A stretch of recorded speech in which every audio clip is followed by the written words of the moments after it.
열왕기상에서 이제 가장 큰 죄로 뽑을 수 있는 것이 아합이 그 엣발의 딸 이세벨과 불신 결혼함으로써 너무나도 남북 이스라엘을 큰 죄에 빠지게 한 것입니다. 아합과 이세벨은 아달랴라는 무서운 딸의 작품을 만들어내서 남유다로 시집을 보냈는데요. 아달랴는 예수님의 오시는 길을 막는 이 다윗의 씨를 멸하려는 그런 이제 사건이 있었어요. 요즘으로 말하면은 미국의 왕조나 다름없는 이 케네디 가문이라고나 할까요? 거기는 영국의 청교도들이 성경에 손을 얹고 시작한 그 미국인데요. 너무 그들이 무시하던 아일랜드 이민자이며 특별히 캐토릭인 그 집안이 그곳을 이제 흉년이 와서 아일랜드에 와서 이제 술집, 너무 무시하니까 할 게 없어서 술집 경영으로 돈을 이렇게 벌어가지고 그 아들을 이제 하버드를 보냈죠. 그래서 그 아들은 당시에 이렇게 마피아에 5만 명이나 연관된 그 힘으로 밀주를 했어요. 돈을 벌었어요. 그 돈 가지고 월가에서 주가 조작 이렇게 해가지고 뭐 백만장자가 되어서 뭐 영화사도 중소 그 영화사 다 사들여가지고 또 이렇게 팔고 뭐 3조 5억 달러 뭐 이 정도로 천문학 백만장자 정도가 아니라 그래서 이제 그 돈으로 정계에도 이제 입문을 하게 되죠. 그래서 그 케네디 엄마인 로즈마리 여사는 아주 그냥 뭐 그 위대한 교육 잘 시키는 엄마로 유명했죠. 아들을 닥치는 대로 체벌을 하는 타이거맘의 원조였는데요. 날마다 주제를 한 가지씩 딱 이렇게 이제 적어 놓으면 저녁 식사 때마다 딱 같이 모여가지고 이제 토론을 하는 거예요. 홍수가 났다, 실업률이 높다, 내가 대통령이라면 어떻게 할 것인가. 그래서 2등은 필요 없다, 1등만 해야 된다가 가훈인데, 남편도 하버드를 나왔는데 4남 5녀였는데 아들 4명이 모두 하버드를 졸업했어요. 그야말로 이제 명문가가 되었어요. 그 불법을 행해가지고. 그래도 너무나 부러우시죠? 근데 이어지는 그들의 삶을 보면 이들은 이제 함께 내려가는 것은 정말 배우지를 못한 것 같아요. 인생의 목적과 방향이 완전 이기는 거, 1등 하는 거, 이거밖에 안 돼 있기 때문에 너무 치명적이었다고 생각해요. 높은 자리, 대접받는 자리에 올라가는 건 좋지만은 그 반대 자리로 내려가는 것은 너무 싫죠. 근데 우리 예수님은 우리를 구원하시기 위해 높이 올라가신 게 아니라 가장 높은 곳에서 가장 낮은 자리로 내려오셨어요. 이 은혜를 받은 우리도 구원을 위해서라면 낮은 자리에 내려가야 하는데요. 혼자 내려가면 너무 힘들고 외로우니까 오늘 함께 내려가라고 하십니다. 그래서 함께 내려가는 거에 대해 생각해 볼게요. 첫째로 왜 내려가야 되냐? 말씀 사역 때문이에요. 7절입니다. 왕이 그들에게 이르되 올라와서 너희를 만나 이 말을 너희에게 한 그 사람은 어떤 사람이더냐? 엘리야는 난간에서 떨어진 아하시아에게 위로하지 않고 하나님이 하신 말씀대로 반드시 죽으리라 하고 조금 더 가감하지 않고 정확히 고했습니다. 그러면서 너희를 만나 이 말을 너희에게 한 그 사람이 누구냐? 바로 말씀 사역하는 사람이죠. 이제 큐티 모임을 한다고 하면은 큐티에 대한 이렇게 방법론이나 이론적인 것을 원하는 사람들이 많이 있어요. 그런 것만으로도 강의를 할 수 있겠지만은 제가 전달하고 싶은 것은 성경 한 절 한 절을 놓치지 않고 읽어가는 거예요. 물론 깨달아지는 것도 있고 안 깨달아지는 것도 있을 수 있겠지만은 이렇게 말씀의 문맥을 따라서 읽는 게 참 중요합니다. 야곱 한 사람을 이해를 하게 되니까 악하고 음란한 인간 전반에 대해서 이해하게 됐어요. 어떠한 심리학이 이걸 넘어설 수가 있겠습니까? 뭐 학적이지 못하다고 하실지 모르겠어요. 그러나 제가 전하는 메시지를 듣고 또 책을 읽고 나도 성경을 읽어야겠다 이런 마음을 줄 수 있다면 학적이지 않아도 좋고 무식하다고 해도 그만입니다. 엘리야도 전혀 어렵게 전한 게 없어요. 그냥 있는 그대로 전했을 뿐입니다. 큐티라는 게 별다른 게 없어요. 성경을 읽고 거기서 내게 주시는 하나님의 말씀을 듣는 게 큐티예요. 그렇게 매일 성경을 읽다 보니까 지식도 쌓여지고 아무리 무식한 사람도 다른 사람에게 말씀을 전할 수 있는 능력이 주어지는 것을 우리들 교회를 통해서 이렇게 보고 있어요. 그래서 그게 나에게 준 음성으로 절대 진리가 있잖아요. 그래서 하나님이 짝져 주신 거 사람이 나눌 수 없다. 이건 하나님이 우리에게 말씀하시는 거잖아요. 그래서 그 이혼을 이제 도시락 싸들고 다니면서 말리는 우리 오신 분 중에서 한 분이 이제 이혼을 말리는데 그 집사님에게 어떤 그 당시 유명한 목사님께서 우리 인간은 감정이 있어요. 일부러 다스릴 수 없습니다. 내가 이렇게 돈이 있는데 그렇게 배우자와 피 튀기며 싸우면서까지 살 필요는 없죠. 인간은 연약하기 때문에 이혼해도 더 좋은 삶을 얼마든지 살 수 있어요. 인생이 짧아요. 우리가 살면 얼마나 살겠습니까? 맞아 죽으면 책임질 겁니까? 이렇게 얘기를 하셨어요. 자, 우리 목자님의 나눔이에요. 피해자, 가해자야 상관없이 해석받는 게 최고로 하시는데 제가 1997년, 2002년에 그 아내 빚을 갚아주고 그랬는데 또 이제 몇 년도에 또 아내가 또 빚을 졌어요. 그래서 이제 친구들이나 심지어 점쟁이한테 가서 물었더니 다 이혼을 하라 그러는 거예요.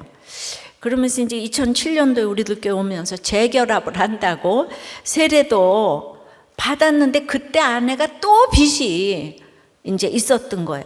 근데 공동체에 물어도 이제 너무 계속되니까 해석도 안 되고, 그래서 이제 마지막으로 이제 저한테 편지를 썼는데 제가 아이들 엄마니까 빚 갚아주고 생활비도 올려주세요. 그랬어요. 빚도 갚아주고 생활비도 올려주세요.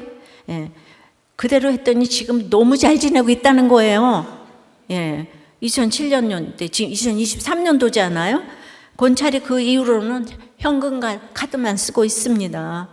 물을 공동체를 허락해 주신 하나님께 감사합니다. 이게 말씀 사역이죠? 네. 정확하게 사람이 하나님 짝져 주신 것을 사람이 나눌 수 없다. 이게 단호한 거잖아요. 아시아가 대단한 엘리야 선지자를 통해서 말씀 듣는 기회를 놓치고 있어요. 그렇게 바른 말을 해줄 사람은 엘리야밖에 없다는 걸 아시아가 너무 잘 알고 있습니다. 그런데 절대로 말 안 들어요. 알아요. 근데 이런 사람이 교회에 너무 많아요. 십자가 지라는 말이 옳다는 건 알지만은 앞에서는 듣는 척 하지만은 삶에서는 전혀 받아들여지지도 않고 들이지도 못해요. 지난 토요일 아이들과의 추억을 위해 놀이공원을 다녀와 너무 피곤해서 주일 예배를 빠지게 되었어요. 그리고 남편의 주일 출근도 눈 감아줬습니다. 예배가 최우선인데 부부 사이가 좋다 보니 손잡고 지옥 갈까 봐 걱정됩니다. 본인이 알고 이렇게 나눠줘서 이게 어디예요 그래도. 그러니까 부부 사이가 이렇게 좋으면 손잡고 지옥 갈까 봐 걱정인 교회예요. 그러니까 여러분들의 인생의 목적은 부부 사이 좋은 거가 꼭 돼야 될 필요는 없다는 거죠. 안 맞으니까 하나님께로 고고 이렇게 되는 거죠. 중요하고 급한 일 중에서 아시아가 사실 엘리야의 말을 듣는 것이 가장 급한 일인 거예요. 8절 9절에 그들이 대답할 때 그는 털이 많은 사람인데 허리에 가죽들을 띄었더이다. 왕이 가로되 그는 디셉 사람 엘리야로다. 이에 50부장과 그 50인을 엘리야에게로 보내매 그가 엘리야에게로 올라가서 본즉 산 꼭대기에 앉았는지라. 그가 엘리야에게 이르되 하나님의 사람이여 왕의 말씀이 내려오라 하셨나이다. 엘리야가 올라갔는데 내려오래요. 사자들의 설명만 듣고도요 엘리야인 줄 알아본 사람은 아시아밖에 없어요. 이렇게 보지도 않았는데. 그런데 엘리야인 줄 알면서 체포하려고 하는 이 아시아를 우리가 봅니다. 이르니 누가 반드시 죽으리라는 메시지를 전하고 싶겠습니까? 죽으리라 하니까 당장 잡아 죽여라 이렇게 됐어요. 근데 엘리야가 아시아에게 죽으리라 하는 말은 아시아에게 최고의 사랑에 지금 가장 사랑하는 사람의 메시지인데 그거 듣자마자 엘리야를 잡아 죽이라 그러죠. 아시아는 마지막까지도 회개할 기회를 이렇게 놓치고 있어요. 50부장이 엘리야를 만나서 하나님의 사람이여 하는 것은 존경의 의미가 아니라 체포해 가기 위한 입에 발린 말이었어요. 유다도 아주 입맞춤을 하면서 예수님을 이제 잡아가잖아요. 그죠? 하나님을 모독한 것과 마찬가지예요. 근데 여러분, 이런 아시아 밑에 있으면서 충성하는 게 충신일까요? 충성하지 말아야 될 아시아의 말을 듣고 있으니까 이 사람은 사실 권력이 아파하는 간신이잖아요. 내가 누구에게 충성하느냐에 따라서 충신이 될 수도 있고 간신이 될 수도 있다는 걸 알아야 하는데요. 하나님의 잣대로 생각해야지 이게 충신이에요. 그런데 바알 세부백에 물으러 가던 사자들을 만나기 위해서는 엘리야가 올라갔다고 그랬어요. 올라갔다고. 근데 이번에 군사들이 엘리야를 체포하기 위해 엘리야가 있는 산꼭대기로 또 올라갔다 그랬어요. 겉으로는 똑같이 올라가는 건데 의미가 너무 달라요. 엘리야는 그 아시아의 교만의 자리로 지금 올라갔고, 이 부하들이 올라간 엘리야의 자리는 기도의 자리죠. 자, 이렇게 그러니까 부드러운 있고 왕궁에 있어야 될 사람이 지금 이제 허리에 가죽대 띠고 세례 요한처럼 이렇게 기도를 하다가 교만의 산 꼭대기에 엘리야가 올라가 이제 아시아에게 하나님의 심판의 말씀을 이제 전하고자 하는 거죠. 근데 지금은 이제 아직 기도의 산에 있어요. 아시아의 군대가 이 의미를 알 수가 없죠. 이 결과가 무엇입니까? 이제 자기가 내려가야 한다는 걸 몰라요. 교만의 죄, 우상 숭배의 죄에서 아시아가 내가 내려가야 한다는 걸 깨닫지 못합니다. 내가 내려와야 한다는 걸 모르니까 남에게 내려오라고 하는 거예요. 이거 아시아의 말을 듣고 부하들도 똑같이 내가 내려가야 되는데 엘리야 보고 내려오라고 해요. 그러니까 그게 하나님의 사람이어도 상관이 없어요. 하나님을 끌어내리려는 교만인 거죠. 내가 세상 중심이어야 하고 내가 하나님이어야 하는 거예요. 따라서 내가 말씀 적용하기를 싫어하며 남에게 적용하라고 하는 사람은 제일 교만한 사람이에요. 손가락질하는 사람들. 주님은 우리 각자에게 말씀하세요. 내가 읽고 듣는 말씀은 내가 순종해야 할 말씀인 거예요. 내가 내려가야 주님과 함께 내려가는 말씀 사역의 인생이 되는 것입니다. 아시안 왕이고 엘리야는 선지자였잖아요. 세상에 왕에게 엘리야처럼 좋은 파트너가 어디 있겠습니까? 엘리야는 변화산에서 모세와 엘리야 두 사람과 있을 정도로 구약을 대표하는 선지자 아닙니까? 그런 선지자와 동시대를 살아가는데 전혀 친구로 스승으로 생각하지 못했습니다. 그러니 이런 사람에게 말씀 사역을 한다는 것은 목숨을 걸어야 하는 일이에요. 왜냐고요? 나라가 없으면 예배를 못 드리잖아요. 그러니까 이스라엘도 나라잖아요. 소위 예수 믿는 나라라고요. 그런데 성경에 술 마시지 말라는 말이 없어. 담배 피우지 말라는 말이 없어. 너무 그러지 마. 듣기 좋은 말로 말씀을 왜곡합니다. 뻔히 보이는 악의 길, 사망의 길로 가는 내 가족 이웃에게 가감없이 전해야 할 말씀이 바로 반드시 죽으리라의 말씀 사역이에요. 반드시 내가 너를 축복하리라가 아니라 반드시 내가 너를 죽이리라. 이게 말씀 사역이네요. 아유, 좀 얼마나 듣기 힘들죠? 네, 성경에 나온 걸 어떻게 해요? 이혼하려는데 바알세붑 똥파리 신에게 물으면 그래서 죽어요. 죽을 병인데 하나님께 안 물으면 반드시 죽어요. 근데 안 묻는 척 하면서도 교묘하게 사무엘에게도 묻고 신접한 자에게도 물으러 다니다가 죽은 대표적인 인물이 있어요. 누군지 당연히 기억하셔야 되는데 기억 못하시죠? 역대상 10장 13절 14절을 보면 사울이 죽은 것은 여호와께 범죄했기 때문이라. 그가 여호와의 말씀을 지키지 아니하고 또 신접한 자에게 가르치기를 청하고 여호와께 묻지 아니하였으므로 여호와께서 그를 죽이시고 그 나라를 이새의 아들 다윗에게 넘겨 주셨더라라고 분명히 말씀하고 계세요.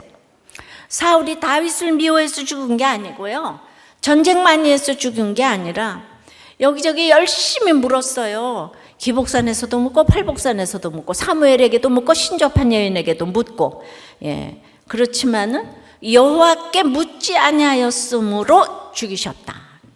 확실하게 여호와께 묻지 않으면 죽이시는 거예요. 이렇게. 그래서 아하시아가 그 바알세붑에게 물었죠. 똥파리 바알세붑. 예. 물었는데 바알세붑이라고 하죠. 예, 그 에그론의 신 바알세붑. 엘리야는요 바알세아르라고 불러요. 털이 많아서 이렇게 불립니다.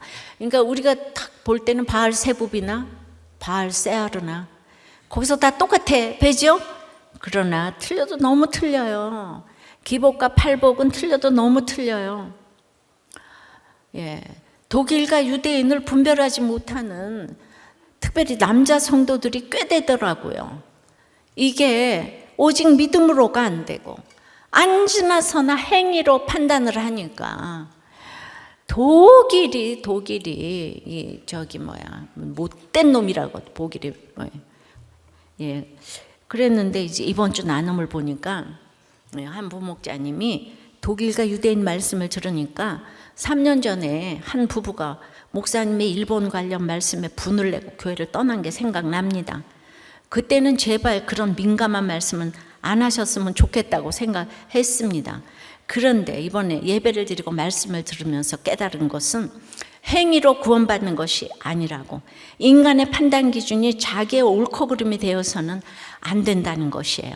그러니까 일방적인 가해자 피해자로 생각하지 말고 오직 구원을 위해 생각하라는 말씀이 들렸습니다. 그러니 독일과 유대인도 옳고 그름의 시각에서 봤었는데 이제는 구원에 관한 말씀으로 들리고 창조주를 모르고 죽인 그들의 죄가 커 보이니 문제 부모였던 죄가 인정이 됩니다. 할렐루야. 이게 구속사인 거예요. 근데 옳고 그름으로 우리가 다 이렇게, 그러니까 지금 유대인들 보고 독일을 용서하라 그러면 유대인들이 가만히 있겠어요? 와, 예수를 모르니까.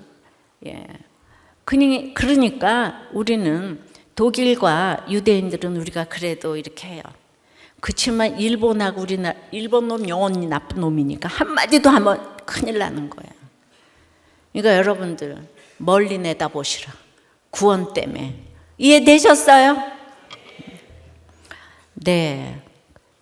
우리의 수많은 케이스 스터디 사례 연구가 이렇게 교회에서 많이 나오니까 그래서 이렇게 말씀 사역을 시키는 것 같습니다. 적용해 보세요. 오늘 어떤 말씀을 주셨습니까? 나는 누구의 말을 듣고 누구를 죽이러 가는 자입니까? 명령대로 따라야 할 하나님의 사랑과 따르지 말아야 할 아하시아를 잘 분별하고 있습니까? 여러분은 충신이에요? 간신이에요? 생각해 보세요. 남이 아니고 내가 내려가는 적용이 말씀 사역이라는 것이 믿어지십니까?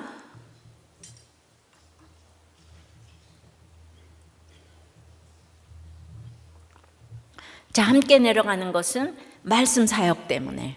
두 번째는 아무리 말씀 사역이지만 맹종이 아니고 순종이에요. 9절부터 12절까지입니다. 이에 50부장과 그의 군사 50명을 엘리야에게로 보내면 그가 엘리야에게로 올라가 본즉 산 꼭대기에 앉아 있는지라.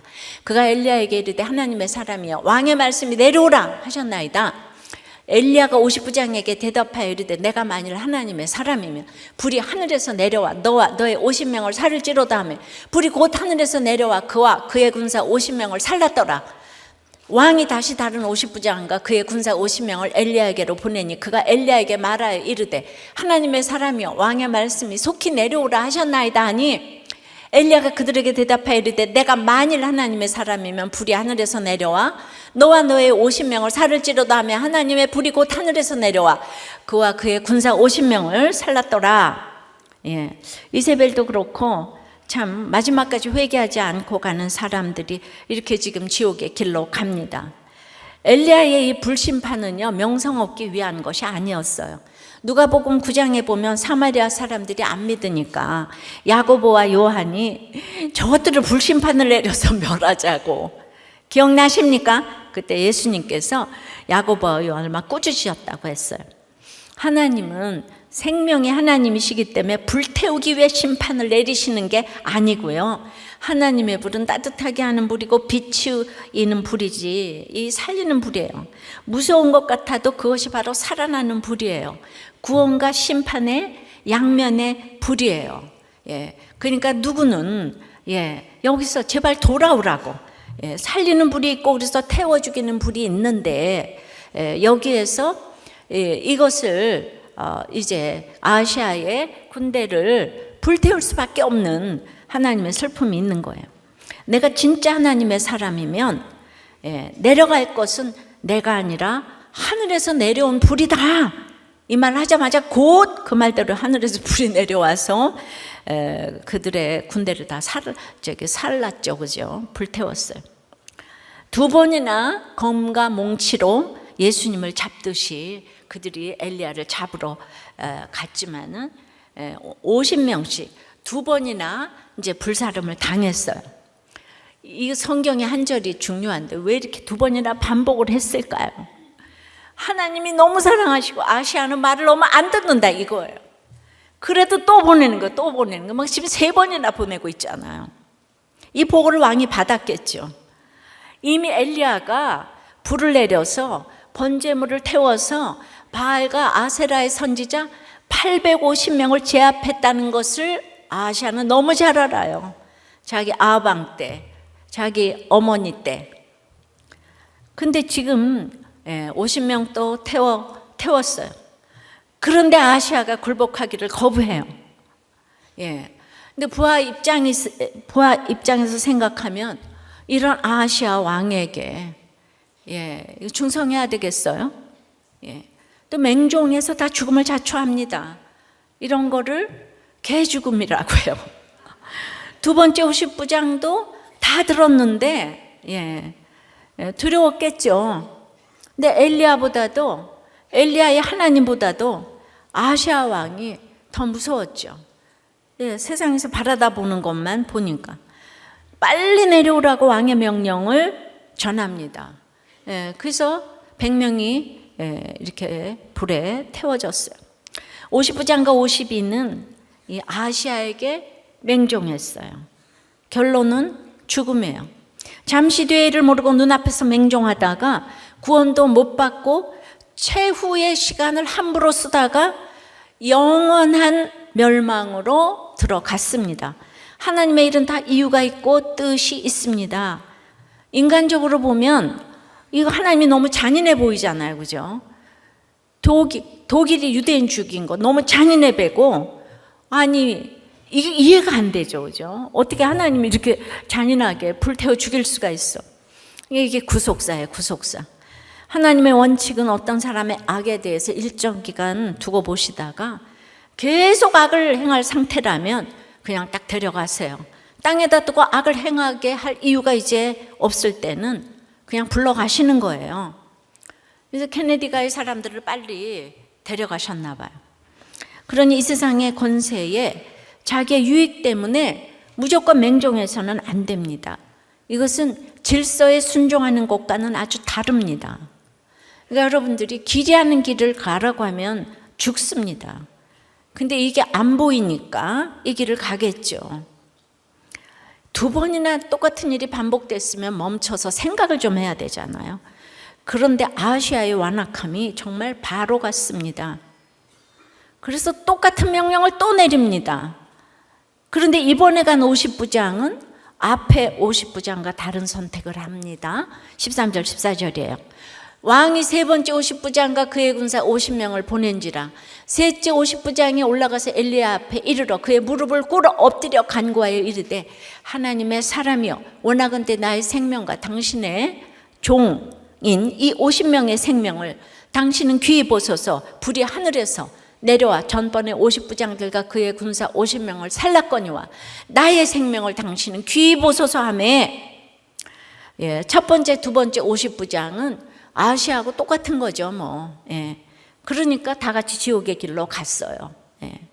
세 번째 50부장은 엘리야를 알아보고 자기 주군을 지금 이제 보면 세상적으로 보면 배신한 것 같지 않아요? 그러니까 여러분들이 이걸 구속사적으로 어떤 거는 배신이고 어떤 거는 충성이 똑같은, 저쪽에서는 배신인데 하나님 쪽에서는 이제 충신일 수가 있잖아요. 죽기 직전이라고 다 무릎이 꿇어지는 게 아니에요.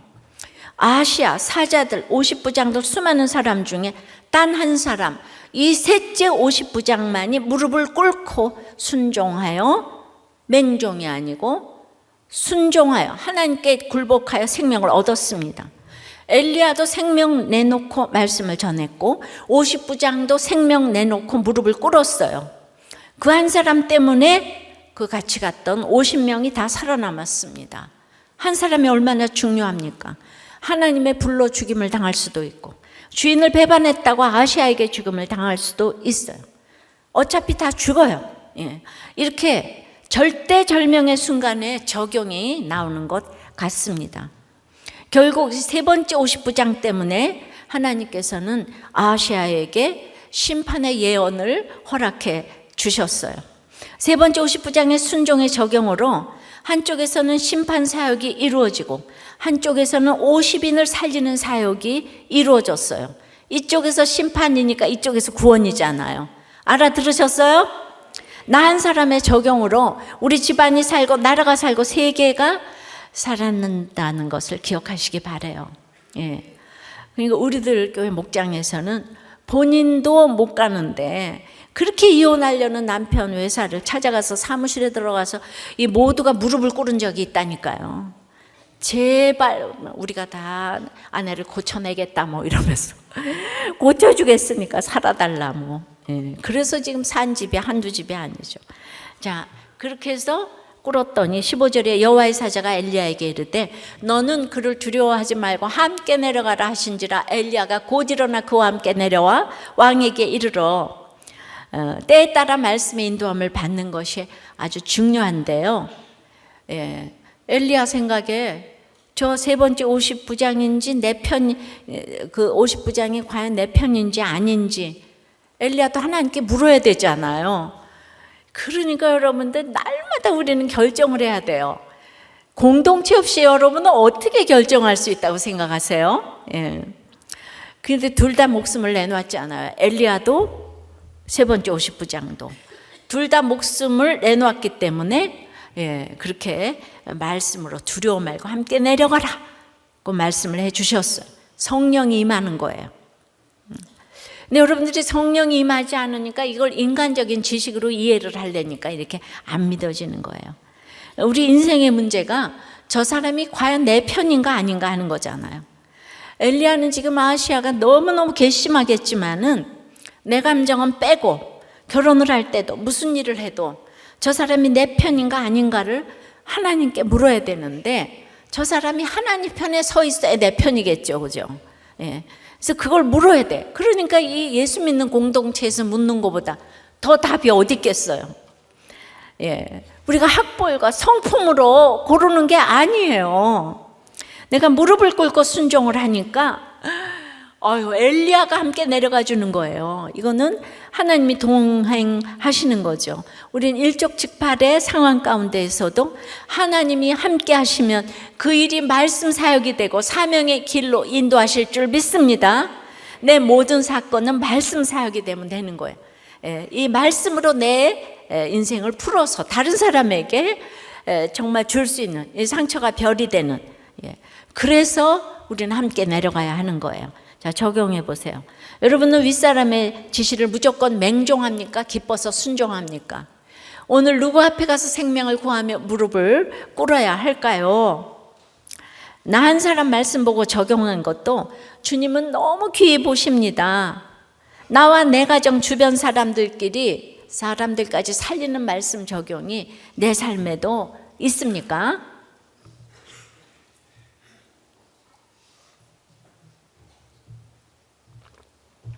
자, 함께 내려가는 것은 말씀 사역 때문에 맹종이 아니고 순종이에요. 아무리 내려가도 네네네네 비굴한 게 아니고 말씀에 의거해서 순종을 해야 되는 거예요. 자, 세 번째는 기회를 놓치지 않는 것입니다. 16절서부터 말하되 여호와의 말씀이 네가 사자를 보내 에그론의 신 바알세붑, 이건 블레셋의 에그론이에요. 신 바알세붑에게 물으려 하니 이스라엘에 그의 말을 물을 만한 하나님이 안 계심이냐? 그러므로 네가 그 올라간 침상에서 내려오지 못할지라 네가 반드시 죽으리라. 그러니까 지금 얼마나 아시아를 사랑하는지 여러분들 아시겠습니까? 예, 어떻게 죽으리라 할 수가 있어? 이게 아닌 거예요. 너무 사랑하여서 일장 내도록 지금 4번이나 얘기를 하는데 안 들어 먹잖아요, 지금 아시아가. 예, 왕이 엘리야가 전한 여호와의 말씀대로 죽고 그가 아들이 없으므로 여호람이 그를 대신하여 왕이 된 유다 왕 여호사밧의 아들 여호람의 둘째 해였더라. 아시아가 그 행한 남은 사적은 모두 이스라엘 왕 역대지략에 기록되지 아니하였느냐. 아시아가 이제 3번이나 왔다 갔다 하다가 드디어 이제 직접 엘리야를 만납니다. 그렇게 체포하려 했던 엘리야가 자기 군대와 함께 내려왔어요. 예. 그렇게 내려오기 싫어하는 아시아에게 엘리야는 자발적으로 죽고자 함께 내려왔어요. 함께 내려왔어요. 하지만 아시아가 한 말이나 행동에 대해서는 아무것도 성경에 기록되지 않았어요. 마치 엘리야 앞에 아시아가 밀랍 인형처럼 서 있어요. 엘리야가 전한 말씀대로 죽었다, 이거밖에 기록이 없어요. 예, 우린 나중에 할 수 있는 게 하나도 없어요. 아시아가 다락 난간에서 떨어졌을 때부터 엘리야를 직접 만날 때까지 시간이 얼마나 흘렀을까요? 아무리 못해도 일주일은 있지 않았겠어요? 그 일주일 사이에 아시아가 생각할 기회가 몇 번 있었을까요? 에그론이 보낸 사자들이 엘리야의 말씀을 전했을 때 한 번, 첫 번째 50명 군대가 불에 타 죽었다는 소식을 들었을 때 한 번, 두 번째 군대도 그렇게 되었다는 소식을 들었을 때 또 한 번, 이렇게 최소한 3번의 기회가 있었어요.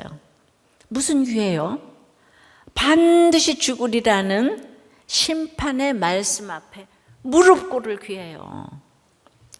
자기가 서 있는 자아의 이 높은 자리에서 하나님의 말씀을 심각하게 들을 낮은 자리로 내려갈 기회가 최소한 3번 있었어요.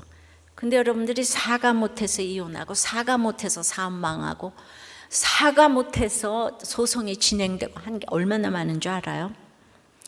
그런데 아시아는 이 황금 같은 기회를 모두 놓칩니다.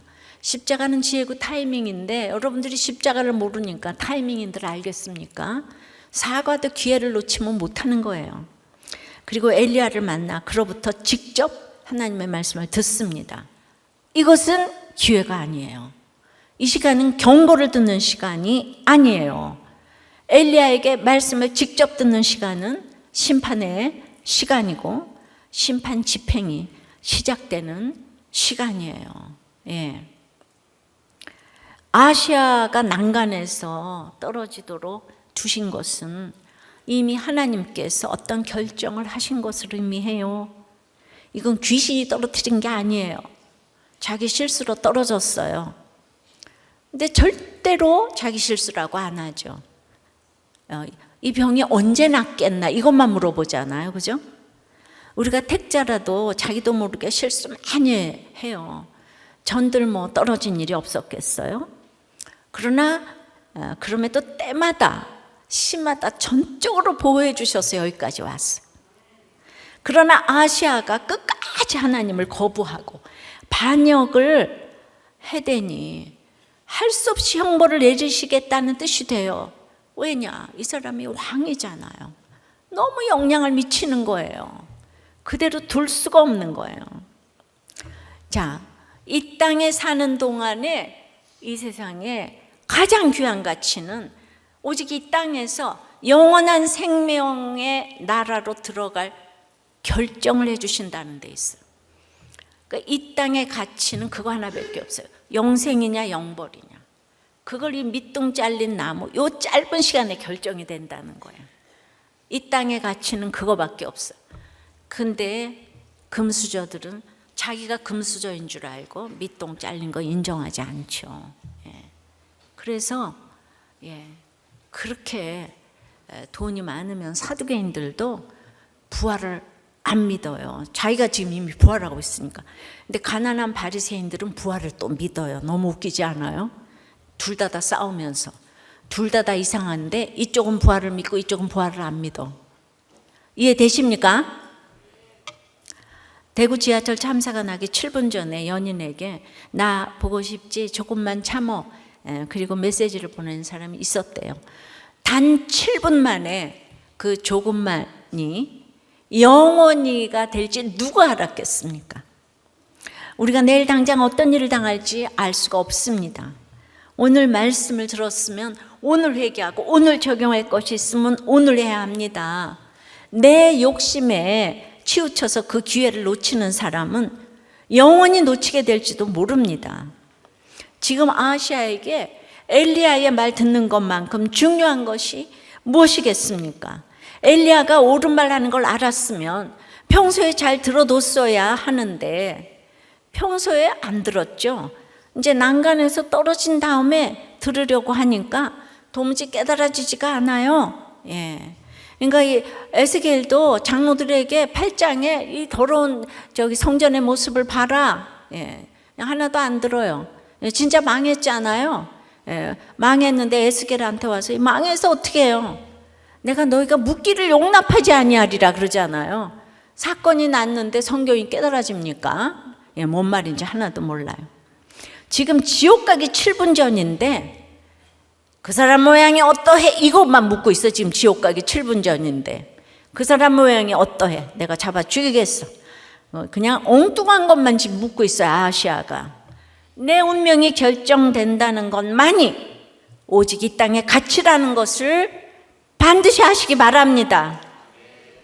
에그론의 바알세붑에게 자기 운명을 물어보라고 하는 것이 얼마나 큰 죄를 짓고 있는 것인지 자기뿐만 아니라 백성들까지 그 길을 가게 하기 때문에 하나님은 그를 심판하셔야만 하는 것입니다.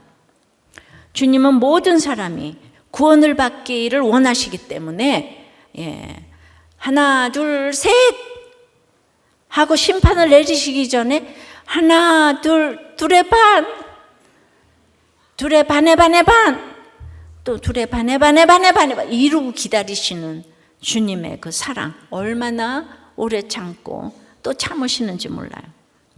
우리가 아무리 높은 자리에 있다 해도 성자 하나님만큼 높겠습니까?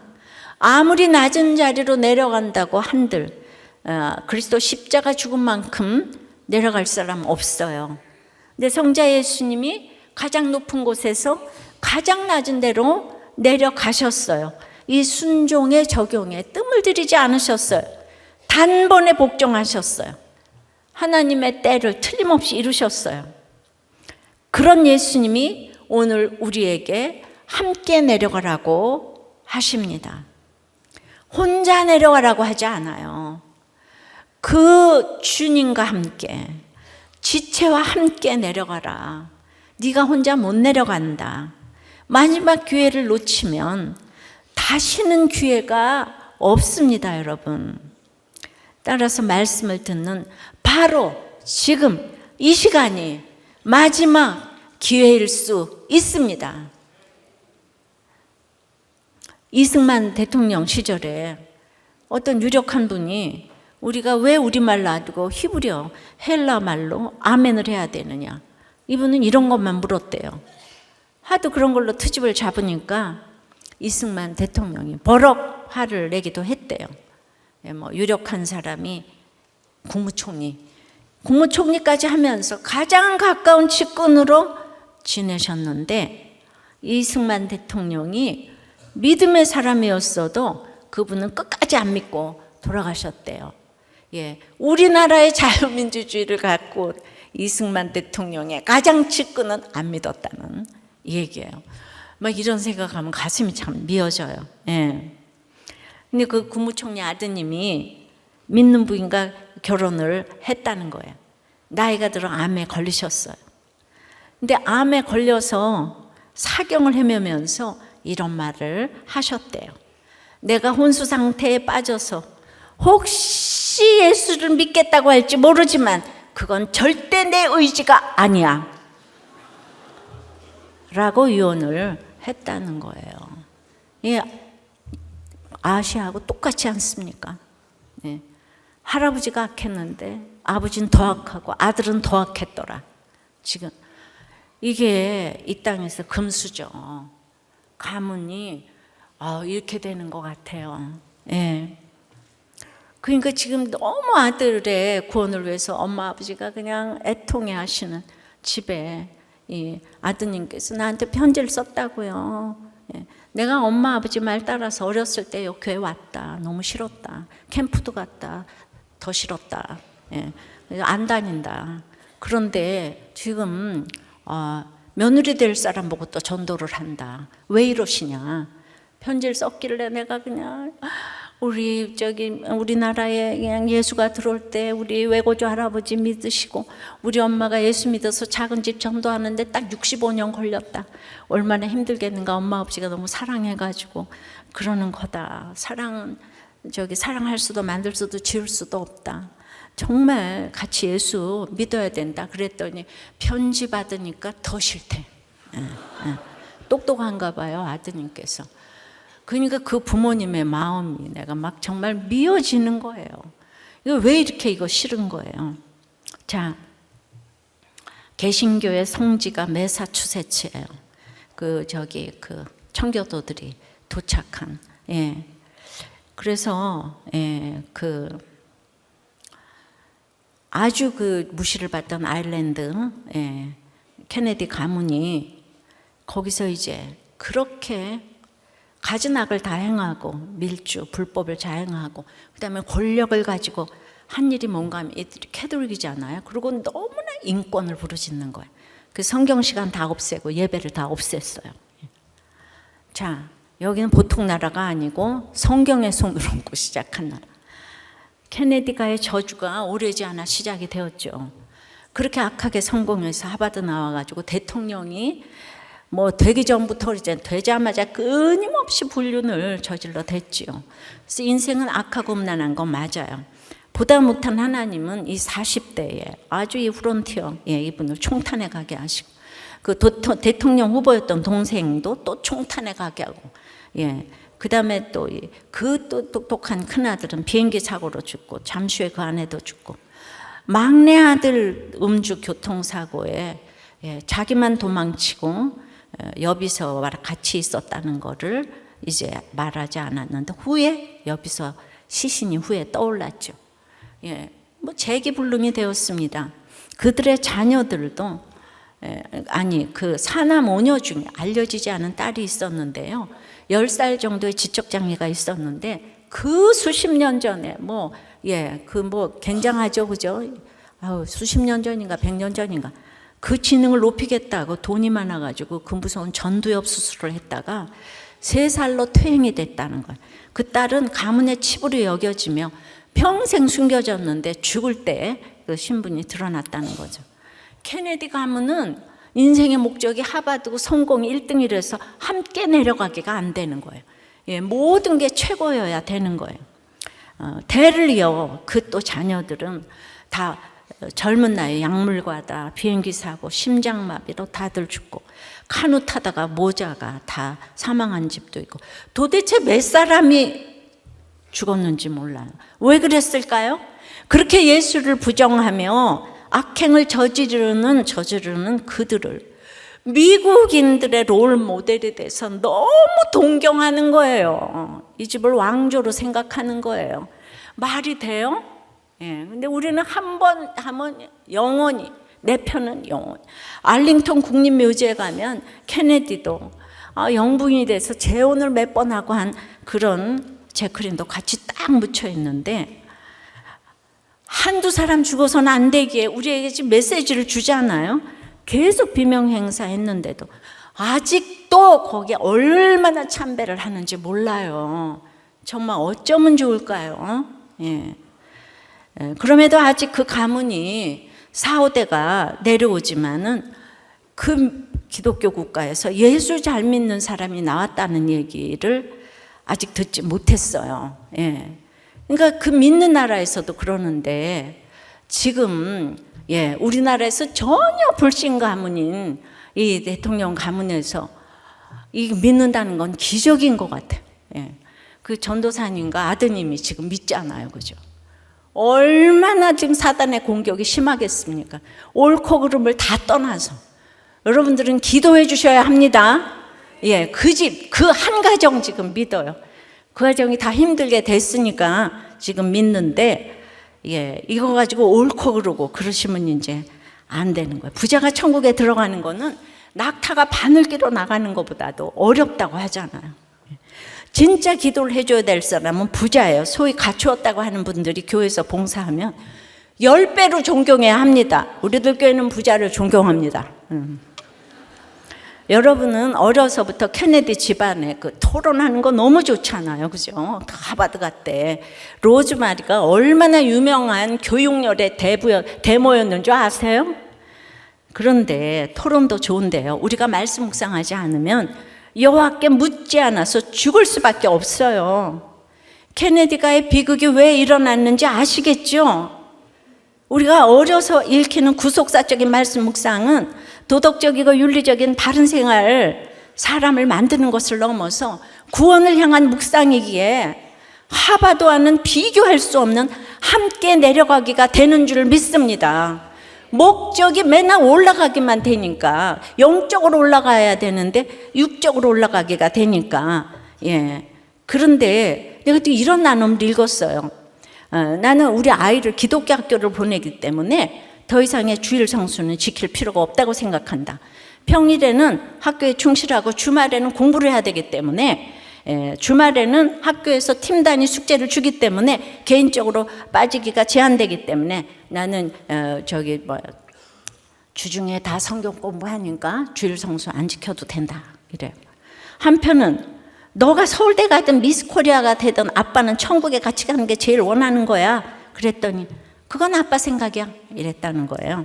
아이 입장에서는 수련회보다는 학원이 중요하고 예배보다는 시험이 중요할 수 있겠지만 저는 지속적으로 예배를 권유할 생각이에요. 할렐루야. 여러분, 저는 그냥 적용해 보세요. 너무 강하다고 또는 너무 연약하다고 기회를 놓치고 있는 가족과 이웃은 누구입니까? 말씀대로 죽는 인생이 아니라 말씀대로 사는 인생이 되게 하기 위해 내가 감당해야 할 엘리야의 역할은 무엇입니까? 저는 여러분들이 우리들 교회 힘든 사람들 많이 와서 무시해서 목장 안 가십니까?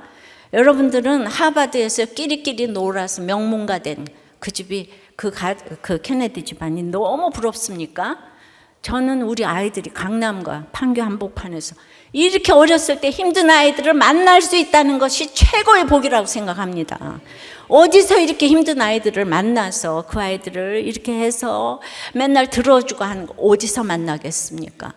이건 금보다도 귀한 공동체라고 굳게 믿습니다. 말씀 사역에서 말씀 보니까 그래요. 맞죠? 여러분들이 작년, 청소년, 어린이 그 목장에 가서 힘든 아이들의 나눔을 어렸을 때부터 듣게 하는 게 이거는 돈으로 살 수가 없는 거예요. 토론, 하버드 좋아하지 말고, 그래서 주일날은 교회를 안 내보내겠다 이딴 소리 좀 하지 마시고 말씀 맺습니다. 함께 내려가라는, 그래서 말씀 사역 때문이에요. 이것은 생명 내놓는 적용입니다. 그러나 맹종이 아니고 순종이에요. 남이 아닌 내가 내려가야 합니다. 그러려면은 우리가 기회를 놓치지 말아야 돼. 오늘이 마지막이라고 생각하셔야 합니다. 함께 내려가야 돼. 우리의 목적이 날마다 함께 내려가야 되는데 맨날 위에만 쳐다보고 있으니까. 찬양하고 기도할게요. 여기 말씀을 기억하며 함께 찬양하겠습니다. 내 마음에 주를 향한 사랑이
우리가 생각하기도 싫을 만큼 미워하는 사람을 이제 인정하게 해달라고 기도하십시다. 말씀대로 죽는 인생이 아니라 말씀대로 사는 인생이 되게 하기 위해 내가 감당해야 할 엘리야의 역할을 하게 해달라고. 아합도 안 들었고 이세벨도 안 들었는데 아하시아는 더 안 들었다고 합니다. 그래도 이런 사람들 옆에서 묵묵히 그 역할을 감당하게 해달라고. 맹종이 아닌 순종을 하기 위해서는 남이 아닌 내가 내려가야 되는 거예요. 내가 내려가야 되는 거예요. 그래서 오늘이 마지막 기회인 것을 알게 해달라고. 정말 우리가 인생의 목적이 거룩이면은 함께 내려가야 하는데, 이제 그 목적을 잘 알고 아이들의 공부의 목적, 결혼의 목적, 회사 목적, 이 모든 것이 함께 내려가기 위해서 이걸 해야 되겠는데, 맨날 남을 이기기 위해서 목적이 어렸을 때부터 제대로 되어야죠. 그런 목적이 제대로 함께 내려가게 해달라고 다 같이 주님 부르고 기도합니다. 아버지 하나님, 이것이 무서운 책이 아니라 하나님이 얼마나 이스라엘을 사랑하시고 아시아를 사랑하시는지를 보았어요. 너 말 안 들으면 죽는다, 죽는다, 그렇게 계속 얘기를 한 하나님의 사랑이 여러분들 느껴지십니까? 결국 그를 살리고자 죽음을 무릅쓰고 아시아에게 내려가는 엘리야를 봅니다. 그런데 이렇게 죽음을 무릅쓰고 내려가는 것이 얼마나 아직도 두려운 것이 많은지 모르겠어요. 아버지 하나님, 참으로 그 하나님의 슬픔을 저희들이 이해하게 도와주시옵시고, 이제 내가 악하고 더 악했더라가 아니라 이제 마지막이라고 생각하고 이제 함께 내려가는 이 지체 속에 우리가 정말 한 일원이 될 수 있도록 주님 역사하여 주시옵소서. 예수 믿고 우리가 천국 가게 도와주시옵소서. 우리의 모든 인생이 말씀 사역이 되게 도와주시옵소서. 어떤 것도 창피한 것도 수치스러운 것도 없이 말씀 사역이 되게 도와주시옵소서. 맹종이 아니고 순종이 되게 도와주시옵소서. 아버지 하나님, 참으로 오늘도 다시 보며 이 11개 알을 꿰뚫는 아합 집안의 이 악을 보며, 지도자의 악을 보며, 우리가 강남과 반교에서 너무나 힘든 모든 사람들이 몰려드는 것이 얼마나 복인 줄 알았습니다.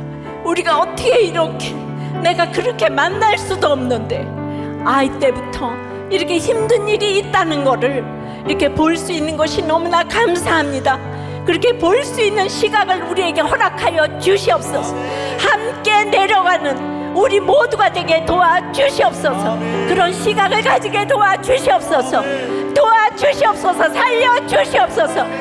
불쌍히 여겨 주시옵소서.